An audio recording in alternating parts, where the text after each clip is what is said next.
Antes los sudamericanos peleaban, ganábamos intercontinentales, el caso de Racing que le ganó el Celtic, y todas las que sabemos. Ah, pero ¿qué pasó? Que hubo la ley Bosman, que ahorita la vamos a ver bien, que cambió el fútbol. Sin esa ley, antes de esa ley, los no europeos, sobre todo nosotros los sudamericanos, le peleamos más a los europeos. Porque el talento local se quedaba aquí. Pelé nunca jugó en Europa. Pelé nunca jugó en Europa. Pelé siempre desarrolló su carrera en América. En Brasil y en Estados Unidos. Pelé nunca jugó en Europa. ¿Por qué? Macho, Pelé en esa época llega a los 18 años y vuela de una vez para el Real Madrid. Ya. Y a lo mejor no es lo que hubiera sido. Caso, por ejemplo, Enrique hoy, que el Real Madrid prácticamente que lo quemó. Ahora está en el Lyon, está yendo mejor. Pero, ¿qué pasa ahora? Que los jugadores sudamericanos se van muy rápido para Europa. Y eso no siempre es bueno. No siempre es bueno. Entonces vamos a reaccionar al caso que cambió el fútbol, la ley Bosman. Antes de 1996 el fútbol era muy distinto al que conocemos hoy. Los equipos pequeños podían mantener a sus estrellas y los no europeos peleaban de tú a tú. Sobre todo el Eso. fútbol sudamericano, que siempre ha tenido un gran talento. Pero un futbolista al que nadie conocía lo cambió todo. Desde el Es año que eso es una cosa, hermano. Bosman. Bosman, te habla vos, Bosman, hermano. ¿Qué se siente, Bosman, que te conozcan más por una hijo de puta ley que por tu talento y lo que has hecho? Nadie sabe un solo equipo en el que jugó Bosman, nadie ni lo conoce. Pero todo el mundo conoce la ley Bosman, te conoce más por una ley, papito. Fracasaste en la vida, socio. 2016 se abrió una gran brecha entre el fútbol europeo y el resto del mundo. Soy Giuseppe y bienvenidos al famoso caso de la ley Bosman.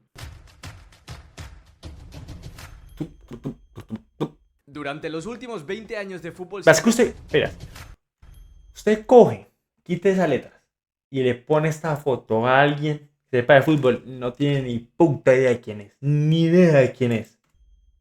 Durante los últimos 20 años de fútbol siempre hemos escuchado que Europa estaba por encima de Sudamérica y cualquier otro país en fútbol. De hecho, Mbappé llegó a decir que el fútbol europeo estaba un pasito por encima y Una bobada lo que dio Mbappé, una estupidez. que la Eurocopa era más difícil que la Copa América. El Mundial de Qatar le hizo comerse sus palabras, ya que perdió la final contra Argentina. Y en este Mundial de Clubes que hemos vivido hace poco, los equipos sudamericanos y los brasileños han vuelto a sorprender al mundo. Quizá esta brecha de la que hablamos entre el fútbol europeo y el resto del mundo no es tan grande como parece. Lo que sí que es una realidad es que el fútbol europeo tiene muchísimo poder, y sobre todo si hablamos de los grandes clubes. Y precisamente esta ley Bosman de la que vamos a hablar hizo Esto que en estos calidad, grandes clubes hermano. tuvieran aún más Listo. poder, mientras que los pequeños o modestos se quedaron Bosman, hijo de puta. atrás. Puede ser que el nombre de Bosman te suene, porque al final su ley cambió completamente el fútbol, pero estoy seguro de que su cara no la habías visto nunca. Sí, lo que yo digo, ¿sí ve? A ese man no lo conoce nadie. No lo conoce ni la mamá. Le pone una foto de Bosman a la mamá y dice, ¿este parcero quién es? ¿Este parcero dónde salió? No lo conoce nadie. Se trataba de un futbolista belga, concretamente de Jean-Marc Bosman, y no es un futbolista que destacara mucho por su talento, simplemente era profesional, que para llegar ya tienes que ser bueno, pero no destacaba en la élite. Él estaba jugando en Suiza, en el RFC Lieja, equipo con el cual tendría un gran problema. Y sí, un problema de un RFL, además de otro equipo de puta mierda, que no le importa a nadie. con un equipo que no era de las grandes ligas más importantes del mundo, cambió absolutamente todo. Nos remontamos a 1990, momento en el cual se le acababa su contrato con este equipo de Suiza. El bueno de Jean-Marc terminaba contrato y quería fichar con el Dunkerque, todo parecía fácil. Pero aquí había un gran cambio, a diferencia del fútbol que conocemos hoy. Cuando un futbolista terminaba su contrato, todavía seguía perteneciendo al club en el que estaba jugando. Vamos, que el equipo suizo podía negociar por él aunque ya no tuviera contrato, algo surrealista. Y efectivamente, lo que hicieron fue pedirle dinero al club. A ver. En cierta parte es surrealista, sí, puede estar contrato, listo, bien, pero en esa parte, es que tampoco es que sea algo como tan grave, no sé, no sé. Francés al Dunkerque por su futbolista Bosman. ¿Y a qué dio resultado esto? Pues que el fichaje se cayó, Bosman no pudo cambiar de equipo y finalmente se quedó sin jugar. Esto obviamente hizo que Bosman se enfadara muchísimo con el club. Ese man, la cámara que chupó ese día, no la tuvo jamás en su vida, ni en un partido, Un pues. día cabreado le contó al novio de su vecina todo lo que le habían hecho. Y espérate, porque aquí vivimos un momento clave, ya que el novio de su vecina trabajaba en un importante bufete de abogados. No, Y maldita con esto sea. empezamos una batalla legal que duró nada más y nada menos que 5 años. Uf. El caso fue llevado al Tribunal de la Justicia de la Unión Europea en Luxemburgo. Y el principal argumento que defendían Bosman y sus abogados es que se estaba violando el derecho a la libre circulación de trabajadores dentro de la Unión Europea. Básicamente, los futbolistas no tenían los mismos derechos que cualquier trabajador, ya que en ese momento en la Unión Europea, si un trabajador estaba en Alemania y terminaba su contrato, se podía ir a trabajar, por ejemplo, a Suiza. Pero en ese momento los futbolistas no tenían ese poder y lo manejaban todos los clubes. De hecho, más adelante veremos cómo esto hizo que los agentes ganaran mucho más dinero y que se pudieran llevar a cabo fichajes como el de Mbappé del PSG al Real Madrid sin pagar traspaso, o el de Messi que terminó Messi, contrato que Messi es un jugador que nunca se pagó un peso, un euro por un fichaje. Salió del Barcelona, se fue gratis al París, se fue gratis del París al Inter de Miami. Que sí, que están los bonus, que tin, que todo eso, pero en sí en transferencia no pagaron un peso. Y es el mejor jugador de la historia. ¿Y qué? el Barça y se marchó al PSG de nuevo sin pagar un traspaso. Pero volviendo con este largo juicio, nos encontramos que los clubes obviamente estaban en contra de Bosman. Y aquí también aparece la UEFA, que no quería ni oír hablar de este tema, la cual decía que lo que defendían Bosman y sus abogados llevaría al fútbol a la quiebra, que los clubes no sobrevivirían y que todo sería un caos. La UEFA queriendo tener todo el poder, nah, no me lo creo, ¿no? El juicio fue muy largo, sí, empezó en 1990 y terminó el 15 de diciembre de 1995. Una fecha histórica que cambió el fútbol por completo, ya que el tribunal falló a favor de Bosman. Y con ello, aparte de la razón, se llevó una indemnización de 400.000 euros. Suena bien, ¿no? Había ganado mucho dinero, le habían dado la razón en el juicio, pero ya veremos que su final no fue tan feliz. Luego veremos cómo terminó Bosman, pero obviamente lo más importante no era el dinero, sino todos los nuevos cambios que comportó este juicio en el fútbol, que lo cambiaron. Pero listo, hasta ahí, eso ganó Bosman, todo. Pero vamos a ver cómo eso incide en el fútbol sudamericano, porque hasta ahora, ¿qué tiene que ver con un futbolista de Bélgica en una transferencia en Europa entre un equipo de Suiza y el Dunkerque de Francia? No se dio nada que ver hasta ahora con Sudamérica, no. Siempre. Desde ese día los futbolistas, una vez terminaban su contrato, podían cambiar de club completamente gratis. Algo que a día de hoy, en 2025, es lo más normal del mundo, y de hecho los futbolistas y agentes lo utilizan a su favor. Otro cambio que supondría el fin del fútbol sudamericano como se conocía hasta ese momento fue el que decía que los futbolistas europeos ya no serían considerados como extranjeros. Es decir, si un futbolista de Portugal se iba a jugar a la Liga de España, contaría como jugador no extranjero. Y por lo tanto, los cupos de futbolistas extranjeros, que estaban muy limitados, pasaron solo a aplicarse a futbolistas no comunitarios. Es decir, por ejemplo, un futbolista brasileño, argentino, que... Antes tenía más cupos para los sudamericanos. ¿Eso qué hizo? El Real tiene 5 cupos, sí, que eran puros portugueses, por ejemplo. Salen, tiene 5 cupos libres, que antes de esos 5 destinaban, por ejemplo, 3 para los portugueses y 2 para brasileños. Ahora, ¿qué hacen si esos 3 que eran portugueses se los quitan el puesto de comunitarios? Le quedan 3 cupos más para brasileños. Entonces tienen más oportunidad de apoyar jugadores. Unión Europea. Y esto, de verdad os lo digo, cambió el fútbol de una manera nunca antes vista. Un ejemplo muy bueno para que lo entendáis: en 1994, antes de que se aplicara la ley Bosman, el Barça tenía a Koeman, Stoichkov, Romario y Laudrup. 4 futbolistas muy buenos, pero en aquel momento la norma decía que solo podías tener 4 extranjeros en plantilla y 3 jugando a la vez en el campo. Y en 1994... Mismo que pasa aquí en Colombia. Misma norma que hay en Colombia, exactamente. Futbolistas europeos como por ejemplo Laudrup contaban como extranjeros. Por lo tanto, el Barça no podía jugar con los 4 a la vez en el campo. En muchas ocasiones que el Barça quería meter a una estrella del banquillo, tenía que quitar a otra que ya estaba en el campo. Y claro, con este contexto el Barça podía tener una estrella en el banquillo, y si quería que entrase al campo tenía que salir. O sea que, por ejemplo, el Barça no hubiera podido jugar con la MSN. Bueno, sí, porque Messi era español, tenía pasaporte también español.